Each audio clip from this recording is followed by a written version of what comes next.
Where is crypto headed in 2022? Will it continue climbing higher?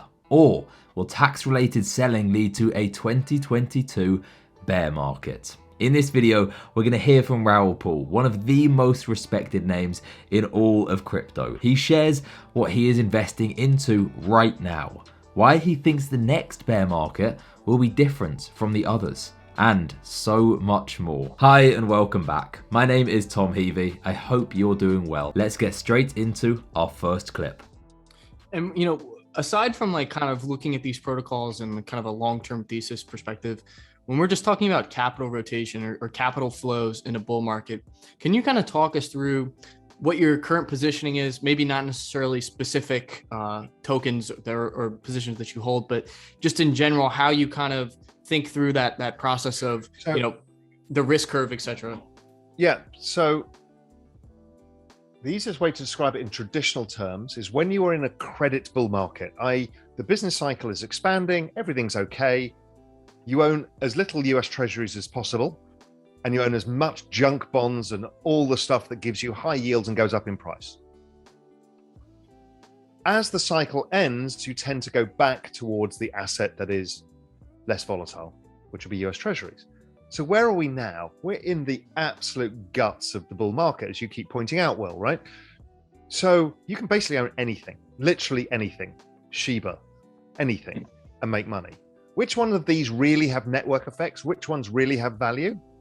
Well, that we're going to have to distinguish over time. Some of them, it's clear, right? Others less clear.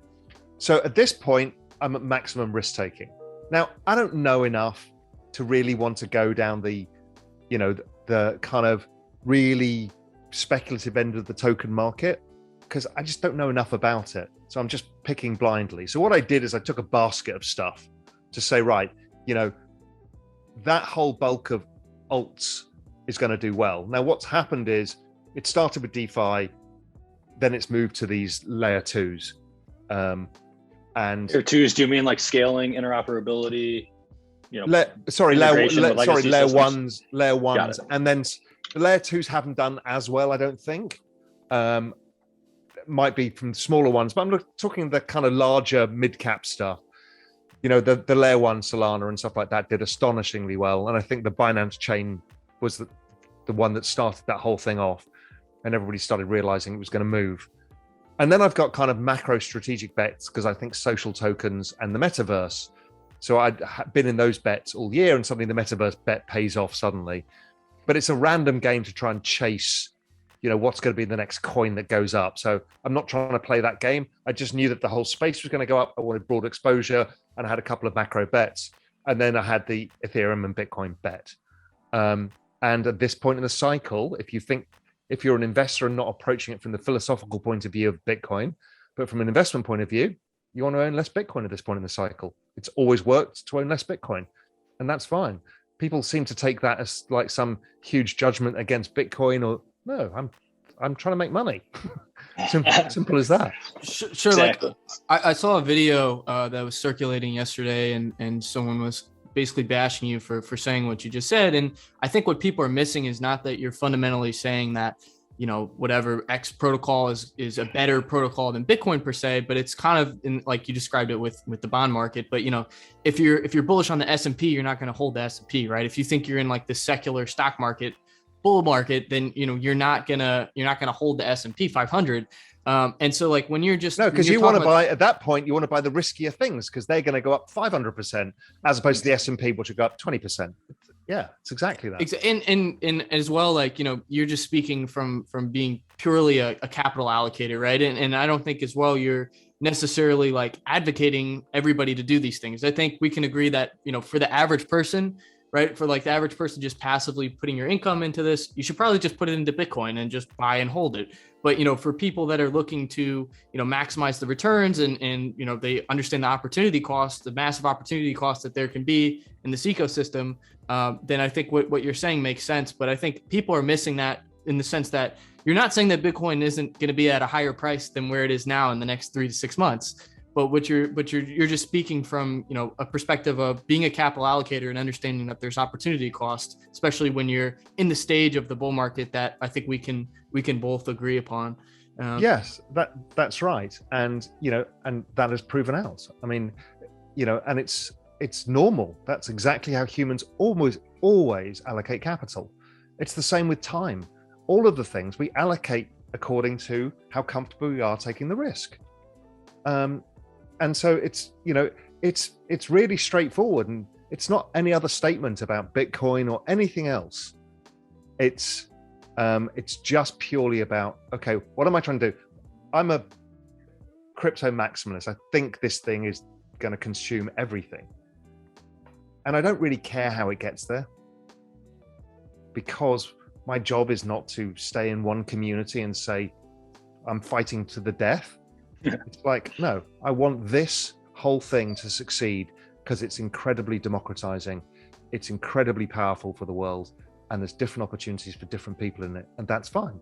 And if you want to dip your toe in the water and you don't really understand the complexities of the space, and it's super complex, go with Bitcoin. I have no issue with that. That's what my sister-in-law, I got her into, because it's easy for her to understand. I mean, I don't see what's so contentious about this. We're 100% aligned there.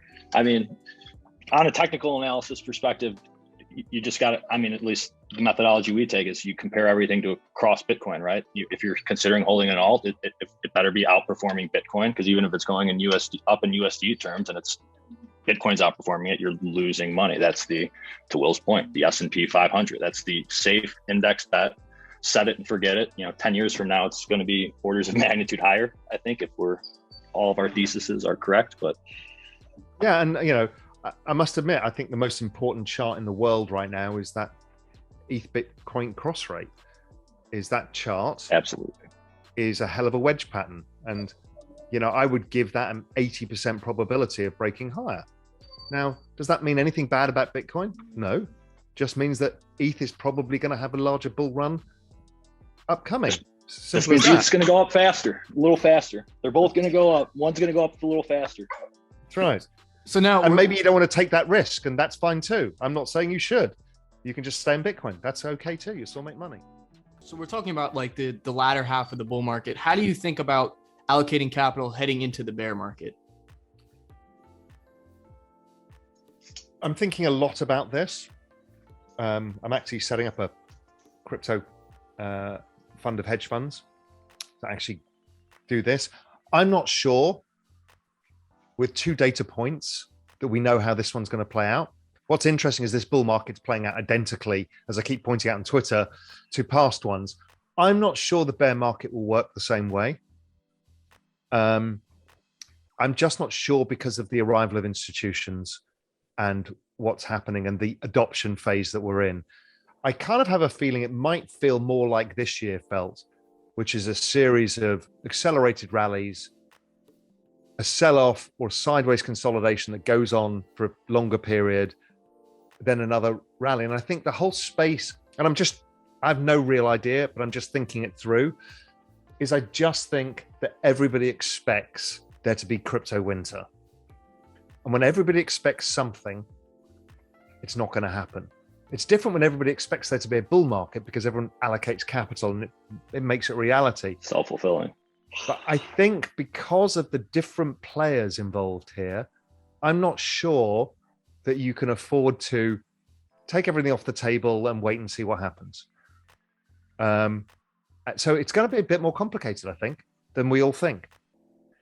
And do you think like Bitcoin, if you were just to theorize, this kind of trades more like the S&P, just slowly grinds higher, you see less volatility?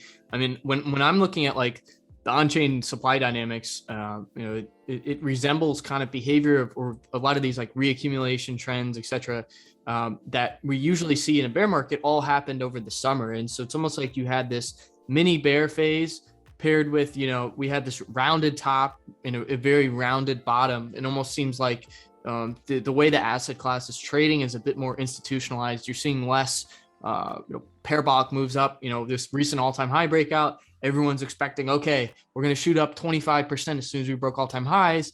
All traders hopped in. We got a huge leverage shakeout to the downside because everyone was expecting that. It just seems like the type of actors, like you said, are a lot more patient in general.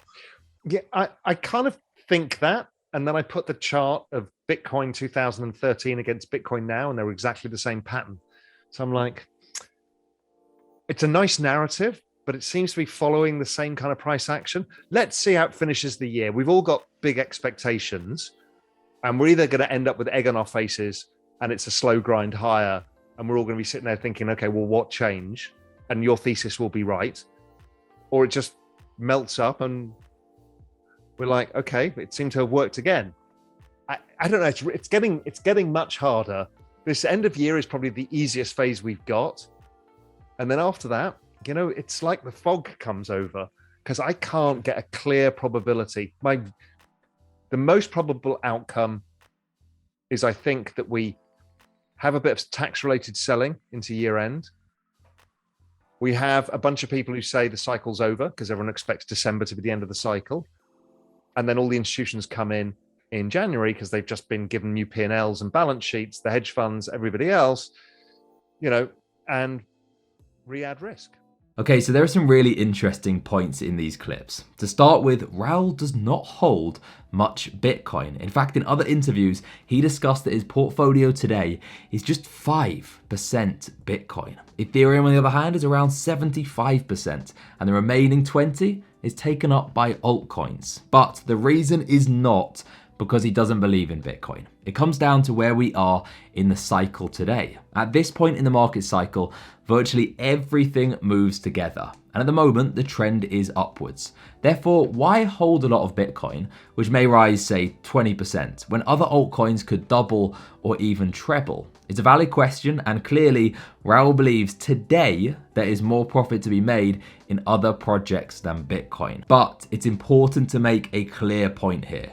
This way of thinking does not apply to 99% of people. Remember, Raoul spends all day looking at crypto. He has a talented team around him.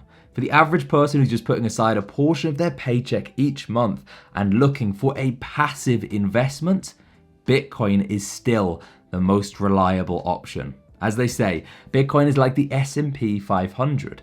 It gives investors an exposure to the market without requiring extensive knowledge or work. Another point of interest for me is Raoul's prediction that the next bear market will be different. Why? Well, because for the first time, institutions are either in or entering crypto in a serious way.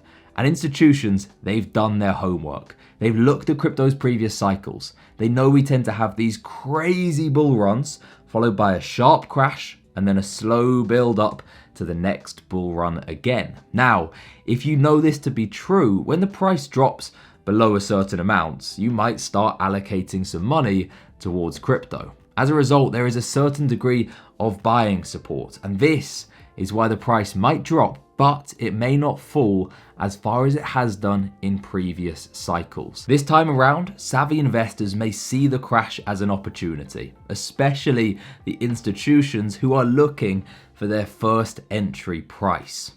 Whereas during the last crash, the market was mostly dominated by us, the retail investors. Now, us retail investors, while we have a lot going for us, it is true that as an average, we are more swung by our emotions in the markets. That's why even though we know we should buy the dip, so many retail investors instead sell when the price crashes. So some really interesting opinions here, and I'm keen to hear yours too. Do you think the next bear market will be different, or do you think it's going to play out the exact same way over again? Let me know your thoughts in the comments below. Thank you for watching, and I will see you again very soon.